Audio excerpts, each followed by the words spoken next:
पूरे मुल्क में इस वक्त पोलिंग का अमल ख़त्म और गिनती का अमल शुरू हो चुका है। तो कोट डीजी की सूरत हाल भी जान लेते हैं कि वहाँ सिचुएशन क्या है। जी जी बिल्कुल, जिस तरह से मुल्क भर में इलेक्शन की गेमा गेमी रही, यहाँ पर जो है कोट डीजी के सूबाई हल्का PS 27 और कौमी हल्का NA 202 पर भी जो है इलेक्शन का दंगल रहा। सुबह 8 बजे से जो है शाम 5 बजे तक जो पोलिंग का अमल है वो जारी रहा। मुख्तलिफ जगहों पर मुख्तलिफ पोलिंग स्टेशन पर जो है पोलिंग का अमल रोक दिया गया। कहाँ पर हंगामा आ रही तो कहाँ पर हमें कुछ झगड़े दिखाई दिए। अगर बात की जाए, यहाँ पर मैं इस वक्त मौजूद हूँ कुंभ की गवर्नमेंट हायर सेकेंडरी स्कूल की पोलिंग स्टेशन में, जहाँ पर जो है अब तक जो है पोलिंग का अमल जो है टाइम ख़त्म होने के बाद जो है रोक दिया गया है। यहाँ पर जो है कुछ ही देर में वोटों की गिनती की जाएगी। देखेंगे कि अवाम ने किसको वोट दिया, अवाम ने किसको जो है अपना उम्मीदवार चुनने के लिए यहाँ पर अपने हक़ रायदही इस्तेमाल किया। उसके बाद ही जब ये डिब्बे खुलेंगे उसके बाद ही पता चलेगा कि अवाम ने किसको वोट दिया और अवाम किसको आला ऐवान तक देखना चाहते हैं। यहाँ पर जो है अवाम का बड़ा रश लगा हुआ है, वोटर्स की बड़ी तादाद मौजूद है, जो कहती है कि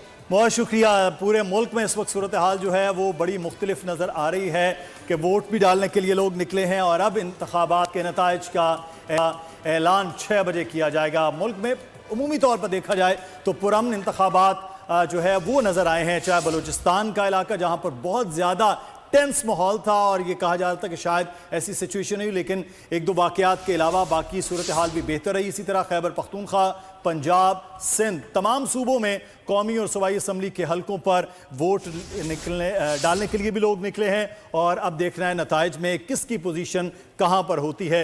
आज़ाद उम्मीदवारों की तादाद इस पर बहुत बड़ी है। बिल्कुल, और इस दफा उनका अच्छा खासा कंट्रीब्यूशन होगा हुकूमत बनाने में।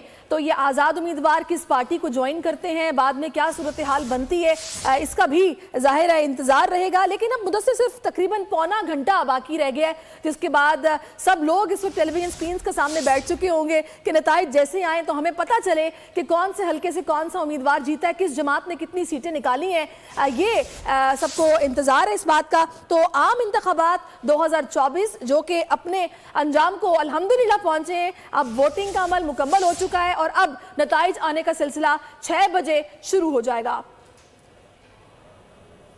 बोल न्यूज़